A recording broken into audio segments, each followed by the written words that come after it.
Have you ever considered how two distinct economic systems, coexisting within the same developing nation, could lead to such profound division and, ultimately, conflict?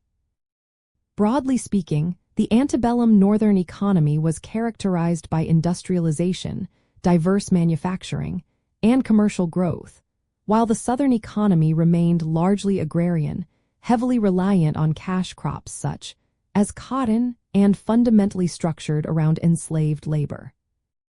The North's economic engine was fueled by several factors, including abundant natural resources like coal and iron, a cooler climate fostering diversified agriculture, and extensive waterways that supported both transportation and early factory power. Rapid immigration provided a large, often inexpensive, labor force for its burgeoning industries and urban centers.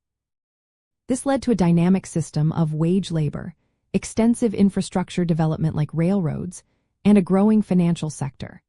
In contrast, the South benefited from fertile soils and a long growing season, ideally suited for labor-intensive staple crops.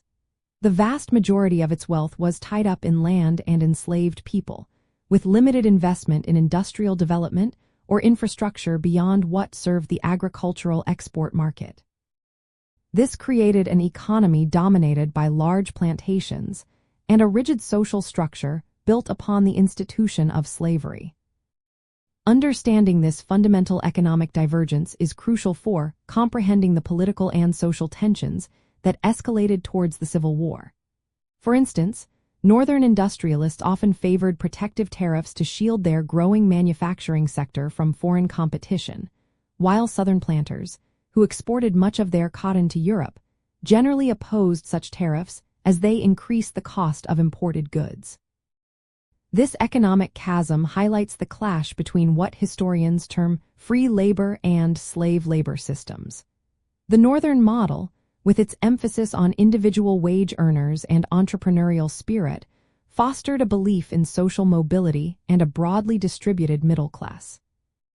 Conversely, the Southern peculiar institution, while generating immense wealth for a planter elite, concentrated capital and power, limiting industrial diversification and creating a deeply stratified society with limited opportunities for most of its population, both free and enslaved.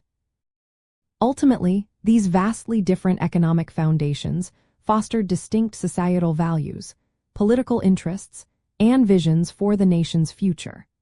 The North's industrial growth provided it with a substantial demographic and manufacturing advantage, while the South's dependence on enslaved labor for its agricultural wealth made it fiercely resistant to any perceived threat to its economic model. This economic disparity was not merely about how money was made, but about deeply ingrained ways of life that proved irreconcilable.